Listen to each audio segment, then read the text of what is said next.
I have spent over 43,000 hours in solitary confinement. Far too many people, they're in for far too long, and they're in conditions that are totally inhumane and ineffective.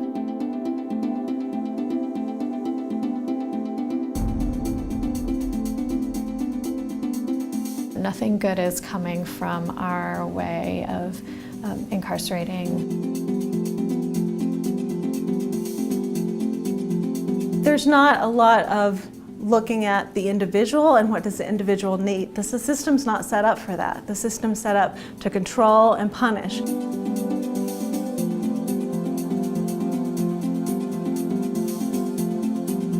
The system is torturous, 23 hours in a cell, 365 days a year. It's a terrible thing that we're doing in New York State right now. It's a terrible thing that we're doing to thousands of people.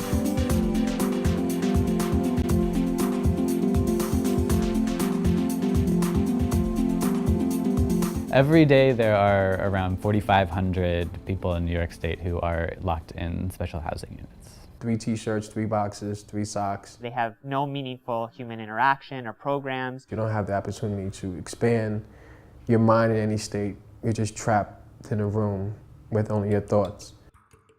Any kind of stimulation becomes noxious, difficult to bear. It causes you to lose memory, have an explosive, impulsive action. They develop uncontrollable emotions, rage in particular, and people act out. Sometimes the acting out is the need to have contact with other people, and it's always interpreted by the correction officers as just another misbehavior. A young man who I worked with a lot while he was in city jail when he went upstate was placed in solitary confinement. Around New York State there are 39 different facilities that have special housing unit beds. They're not allowed to make phone calls. They're in the size of a cell that's the size of a small bathroom, and they're just stuck there. I had known him to have pretty significant and a ranging of mental health symptoms and diagnoses. People who, maybe have had some mental health issues, if they're placed in those conditions, it just exacerbates it. He's placed in solitary even though there was the shoe exclusion bill. Shoe exclusion law signed into law in 2008 and became effective in July 2011, and it requires people with serious mental illness to be taken out of solitary confinement. I received a letter from him that he had been given additional solitary time because he had hoarded up his pills with the intention of killing himself. Between 500 and 600 people who are still in solitary confinement right now in New York State prison are on the mental health caseload. And because those pills were considered contraband, these were pills that the mental health staff were giving him. He was punished for that.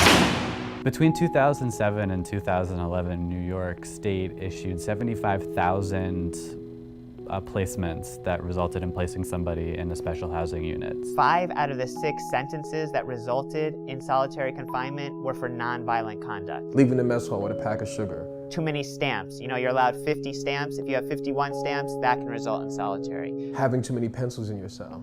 So the vast majority of people who are in segregated confinement are not there because they've stabbed somebody. This is the first rule of disciplinary action in New York State, and it has to stop.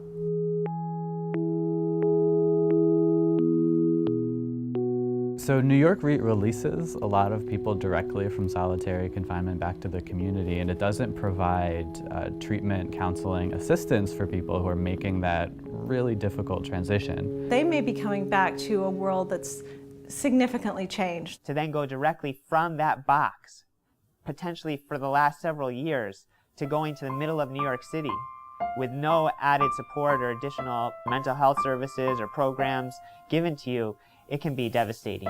Many treatment providers have no experience dealing with the trauma of being incarcerated and then the trauma of being in the box.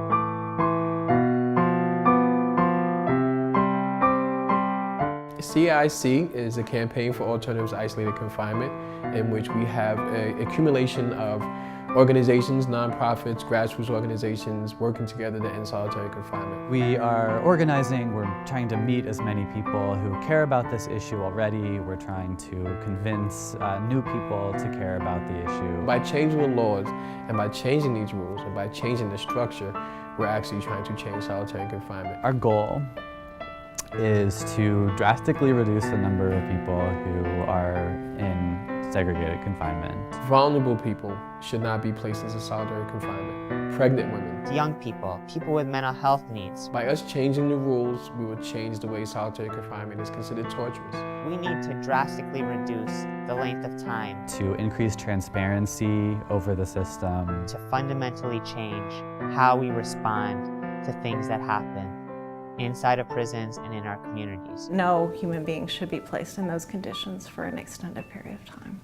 We need to build a mass movement to end the torture that is solitary confinement and to challenge mass incarceration.